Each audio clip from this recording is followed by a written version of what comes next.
ये घटना उस समय की है जब शंभूराजे मुगलों की कैद में थे और उनके शरीर पर असहनीय अत्याचार किए जा रहे थे। औरंगजेब का अहंकार 7वें आसमान पर था।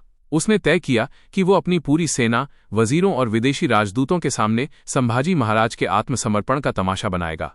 दरबार सजाया गया। चारों तरफ हजारों मुगल सैनिक तलवारें ताने खड़े थे। औरंगजेब अपने ऊंचे तख्ते ताउस पर बैठा मुस्कुरा रहा था। क्रूर जल्लाद शंभूराजे को खींचते हुए दरबार के बीचों बीच लाए। उनके पैरों में 50 किलो की लोहे की बेड़ियां थीं, हाथ जंजीरों से जड़े थे, पीठ पर कोड़ों के ताजा निशान थे जिनसे खून रिस रहा था। लेकिन जैसे ही उन्होंने दरबार में कदम रखा, पूरे हॉल में एक अजीब सा सन्नाटा पसर गया। रीढ़ की हड्डी को कंपा देने वाली एक ठंडी हवा का झोंका उस बंद दरबार के आर पार निकल गया। औरंगजेब ने कड़क कर कहा, संभाजी, घुटने टेको और आलमगीर के सामने अपना सिर झुकाओ। इसी वक्त संभाजी महाराज, जिनकी आंखें फोड़ी जा चुकी थीं, उन्होंने अपनी रीढ़ को एकदम सीधा किया। उनके चेहरे से टपकता हुआ खून जब दरबार के संगमरमर के सफेद फर्श पर गिरा तो ऐसा लगा जैसे कोई जलता हुआ अंगारा गिरा हो। वो टस से मस नहीं हुए। उनकी गर्दन आसमान की तरफ तनी रही।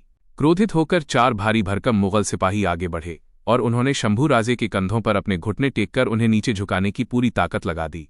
जैसे ही सिपाहियों ने उन्हें छूने की कोशिश की, संभाजी महाराज के शरीर से एक ऐसी भयंकर ऊर्जा निकली कि चारों सैनिक छिटककर दूर जा गिरे। शंभूराजे के पैरों की जंजीरें अपने आप खनखना उठीं।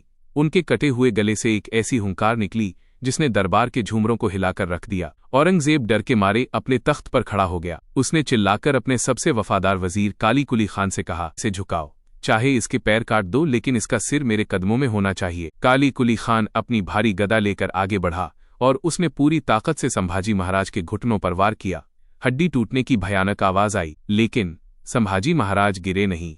उन्होंने टूटे हुए पैरों के बावजूद अपने शरीर का संतुलन ऐसे संभाला जैसे कोई अचल पर्वत खड़ा हो। उसी क्षण शंभूराजे ने अपनी अंधी आंखों को सीधे औरंगजेब के तख्त की तरफ घुमाया। उनके चेहरे पर एक ऐसी खौफनाक और रूहानी मुस्कान आई जिसने औरंगजेब के भीतर के इंसानी डर को जगा दिया। औरंगजेब को अचानक ऐसा महसूस हुआ जैसे तख्त पर वो नहीं बैठा, बल्कि नीचे खड़ा वो लहूलुहान कैदी पूरे ब्रह्मांड का राजा है और वो खुद उसकी अदालत में खड़ा एक मुजरिम है। दहशत के मारे औरंगजेब का संतुलन बिगड़ा। उसका पैर तख्त की सीढ़ी से फिसला और वो सीधा नीचे फर्श पर आ गिरा, ठीक संभाजी महाराज के पैरों के सामने। दरबारियों की सांसें थम गईं।